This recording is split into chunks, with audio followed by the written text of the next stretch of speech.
Welcome back to Unrated Podcast. You have Elijah here alongside Grant.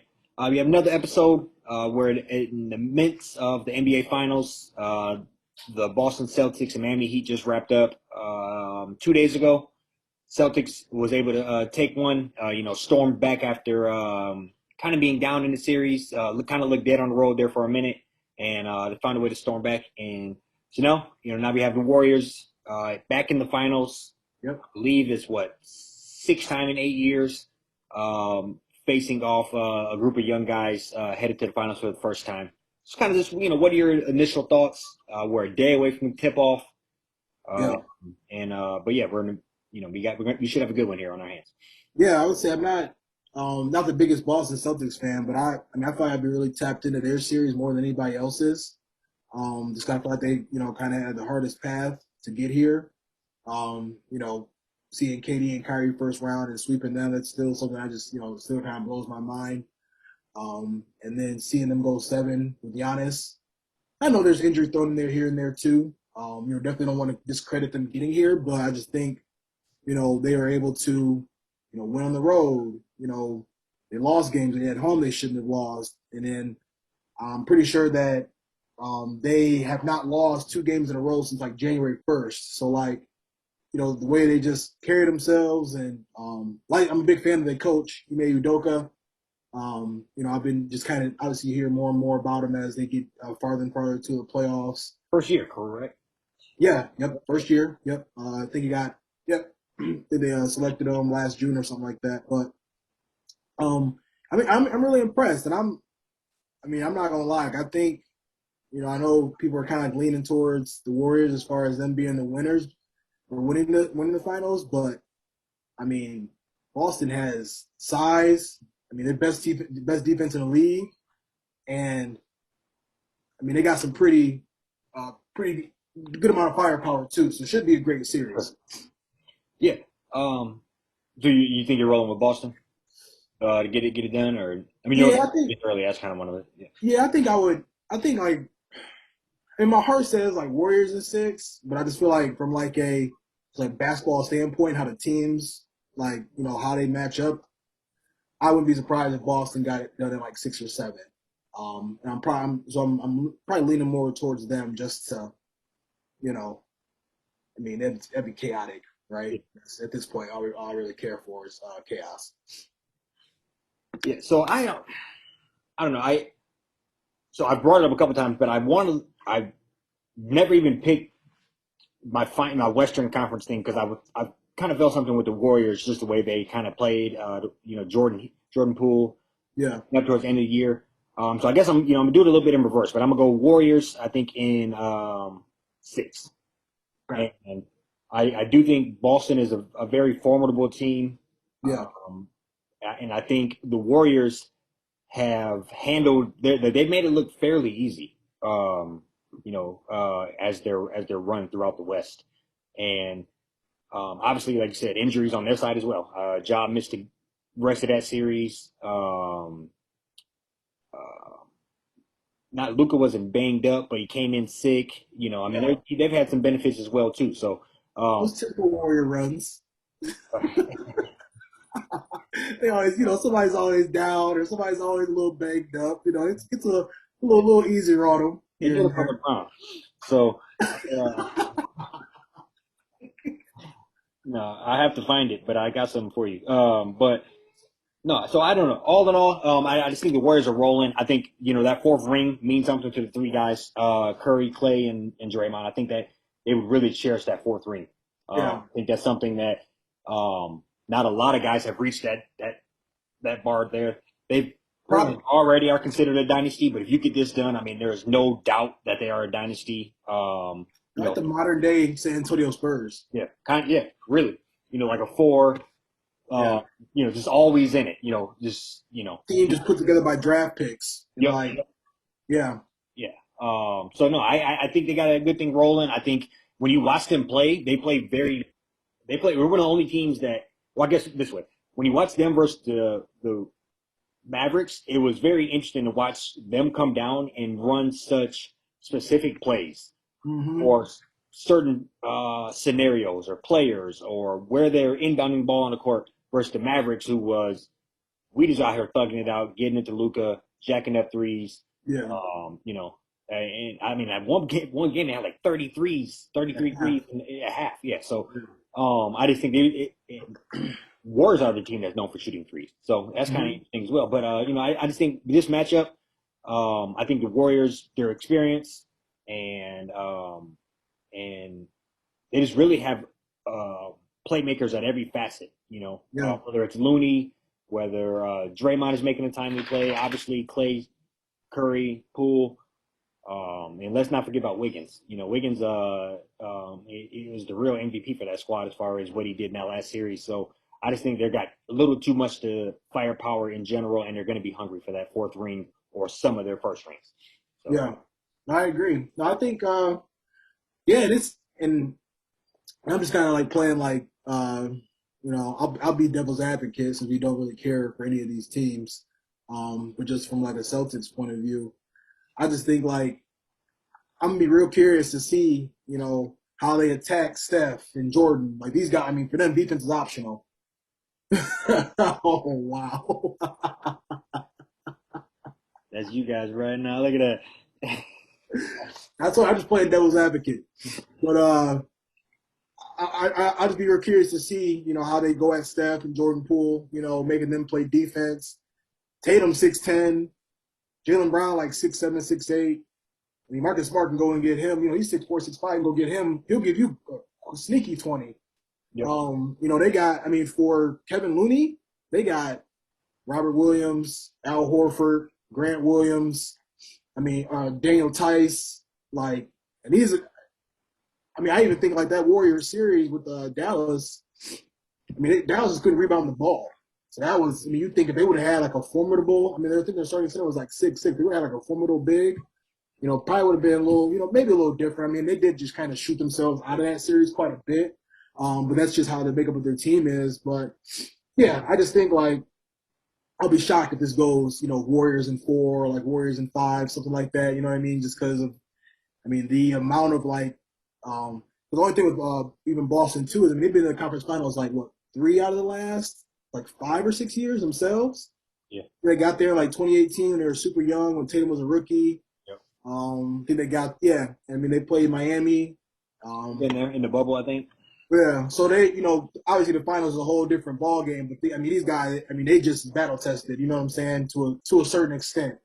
And they, I think they saw, some of the best players in the world. And some, the East was pretty tough to get through this year. So I'm still in these stats from Nick Wright or whatever, but I think they said Al Horford has played like 140 playoff games, and Tatum's played in 68. So that's a sizable amount considering that Tatum's considered a young player. Yeah, Brown's probably played in like 50. Smart been there before all of them, so he's definitely played in probably close to 100. At least 70 or 80 too. But no, I agree. I honestly, I probably would be shocked if they won. But I would not be shocked if this went. I said 6. I wouldn't be shocked if they pushed it to 7. Had the Warriors on the ropes. You talk about the Warriors. Yeah, they didn't. The Mavs are what they are. You had to play them to their advantage. They're jacking up threes. They're running gun. They're the Lucas show. But I think the previous series, much more of a traditional team. Jaren Jackson, a real rebounder. They handle their own against them as well. They found a way to, team rebound. So I think between even Curry's kind of a good rebounder, to be honest with you. I understand a lot of that's because they're jacking up threes and the ball comes back out. But I think between Looney, Draymond, hitting the boards, I think they'll be able to be formidable. Draymond obviously not a big man, but I think he's basically one. He's not listed as one, but he'll bang with you. He'll be in the paint.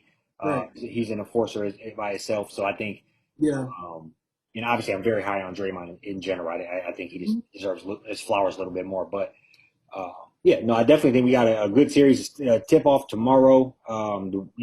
Back to the with the Warriors always being in it, we got the 9 o'clock, 10 o'clock games. Yeah. But at least they should be interesting to watch. Right. Yeah, no, for sure. I agree with you. I think it'll be and one last point I just want to make too is the Warriors' Achilles heel is turnovers. And I think like Boston leads the league in total defense and deflections and steals as well. So that's just something to kind of like in between the numbers to kind of even take a little bit of a closer look at. But like you said, it'll be good basketball And in the season. and I guess we didn't discuss this at all, but I guess you should probably have, or I guess I want to know your thoughts on this. But Tatum, what does it mean if he gets his ring? Obviously with one of the most cherished franchises in the league, so he'll be one of the poster boys of the league. I think, my personal opinion, as much as they love Giannis, he's kind of in a bad market. I hate to say it, hard name to pronounce. So he got a couple of things working against him. But Tatum, good old Murky boy, I mean, I think playing for the Celtics. So I think it could be very big for him in that squad. Mm-hmm. Yeah, and I think it definitely go down as that it's already, and I really put him like in that Celtics like legend talk. I feel personally like the Paul Pierces, the Larry Birds, Bill Russells. I'm sure there'll be something along the lines of youngest to ever win it as a Boston Celtic or something like that. I don't know how old Bird was when he got his, or like Russell, or I know Paul Pierce, like more in the back half of his career, and he got his first ring. Yeah, I think he's just solidified himself. I think I'd probably put him at least like,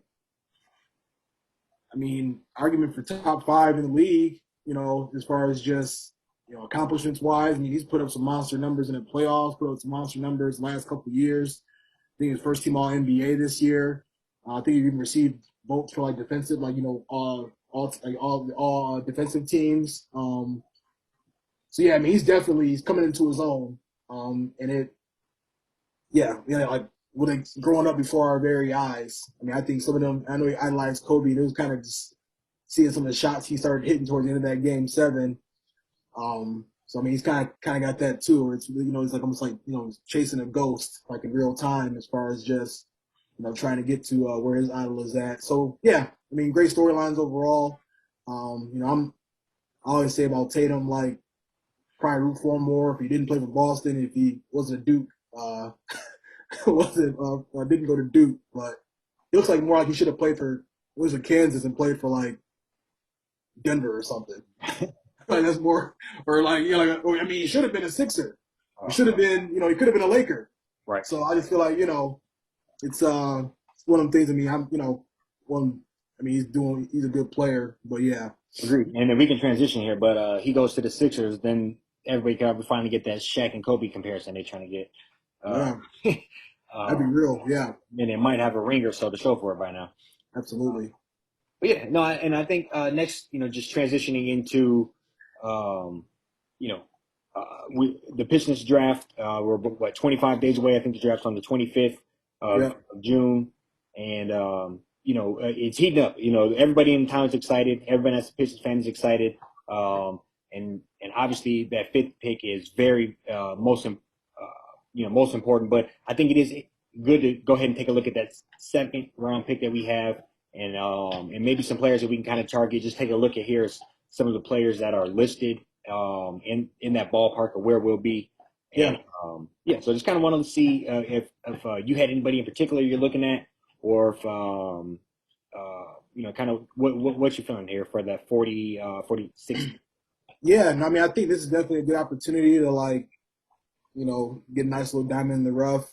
Weaver's done a great job already. We talked quite a bit about kind of our own big 3 kind of forming with Cade and Sadiq and Bagley or Stewart or whoever you want to kind of throw into that. I feel like we're still kind of on the hunt for that 3rd piece, but that 3rd piece could also already be on our team. And yeah, you kind of forget about the guys like Saban Lee, Isaiah Livers, Luka Garza, that can start to fill that void of just being a strong player off the bench, 8th, 9th, 10th man. come in, hit a couple threes, somebody out one night, come in and start, or just be able to kind of fill in when needed. So yeah, I mean, I think right now that guy's taking Musa Diabate, and we're big Michigan fans, so we're definitely well aware of how he is, or how he plays and who he is. I think that'd be will give us a little bit more athleticism, some defense off the bench. So I definitely like that pick. A couple other players I like to be a potential pick their force would be Jalen Williams. I mean, I think in this draft they got him going a little earlier, but he played at Arkansas, double machine. He's a real big time energy guy, strong on defense. I just think that's somebody that I'd be a fan of. And then another guy also have him going a little earlier, and he probably will go a lot earlier, but this is more wishful thinking. Is Dalen Terry from Arizona? Watched quite a bit of him and Ben Matherin play this year, and I mean I actually think he's Jason Terry's son, so he's got that basketball pedigree, and he's the 6'7", wing that can handle the ball. I mean, I think he had the only triple. I think I saw he had the only triple double for Arizona this year. So I just love guys that are big, long, and pause, guys that can play multiple positions at a high level. So yeah, that's my thoughts on just the second round pick.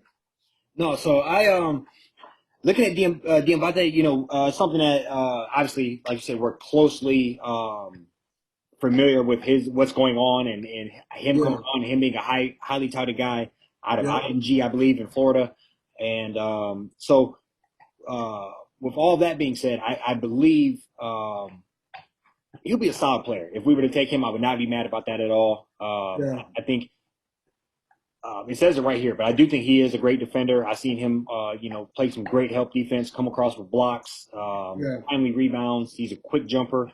All that's true, but I think needs equally as much work on offense. As far as just yeah, he looked uncomfortable at times. He looked, running the floor, phenomenal. But as far as set half court, it does need a little bit of work. But I do think you've seen flashes where you could believe that a 19-year-old kid man would be able to improve upon that. yeah. So I would not be mad about that at all. Another guy, and often I pick players that I watch a lot because Mm-hmm. it obviously familiarized. But that's Max Christie from MSU. Obviously, that depends a lot about what we do with the first pick. If we're going Jaden Ivory, I doubt we come back circle around with another guard again. Uh, Yeah, but he's a good player. He was at State at least 2 years, possibly 3 years. But he's good. He can put the ball in the basket. I think he even ran point for them from time to time. He had the ball in his hands a lot.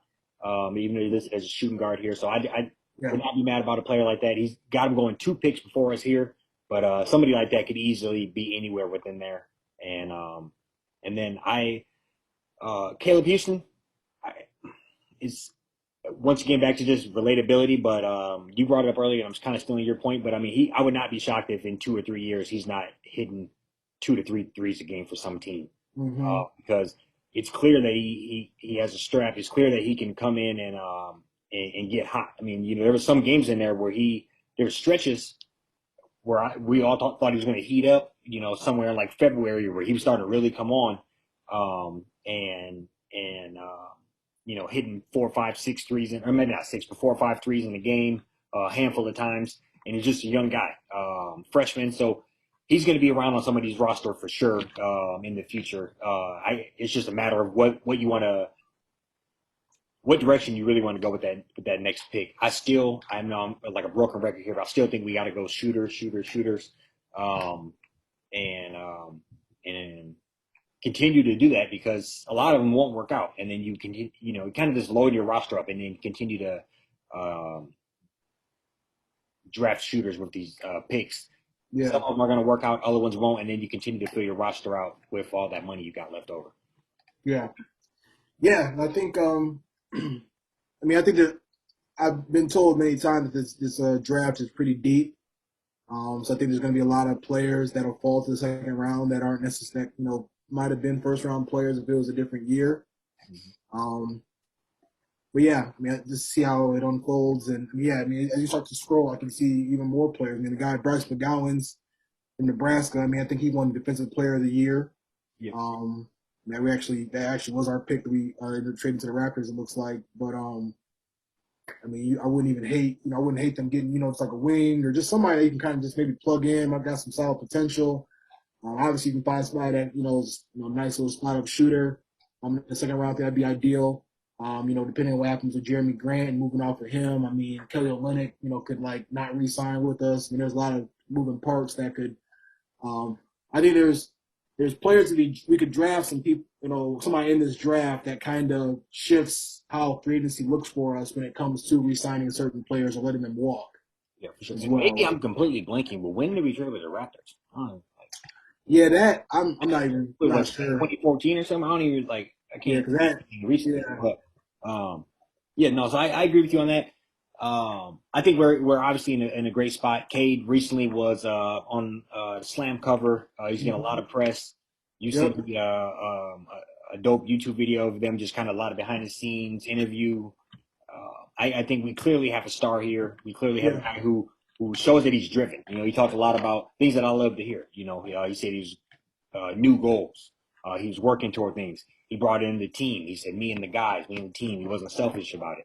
So Hmm. I think um, we're clearly headed on the upward swing, and landing some of these back half picks like this is when you kind of put a little bit of steroids into the program and boost it, and maybe you make the playoffs a year sooner, or maybe you win a playoff series a year sooner than you were going to, because one of these guys land and and you hit. I mean, people draft. I'm not that we should go get a European, but I mean, Jokic was drafted somewhere in this ballpark. Yep. Manu Ginobili drafted in this ballpark. Hmm. So I think all the time there's players that are diamond in the roughs here, and so, yeah. Yeah. Absolutely. So Uh, yeah, like I said, and it's the draft is a lot closer than we think. I believe it's the 23rd yeah. of So June. So I mean, yeah, we'll have a couple more games of basketball. Hopefully, we can get seven more games. That'd be ideal. But yeah, I mean, it's right around the corner, and just we're looking forward to seeing Weaver in action again. Um, I'll say, I mean, obviously you want your team to be playing still like today, but I think I do get a lot of excitement just kind of sitting back, knowing that our guy Weaver is, he's going to make some smart moves, and I mean, I see him definitely being active, trying to probably get rid of Jeremy Grant, get another pick in that first round, and we'll see what happens. no, sure, I'm right there with you. I believe in him. I think we're headed in the right direction. So yeah, no, I believe in them. You got anything else for people? That's all I got, man. Yes, sir. We'll be back at Sunday with a game review, and yeah, yes, sir. Yep. Peace. Yeah, that was a solid one. I think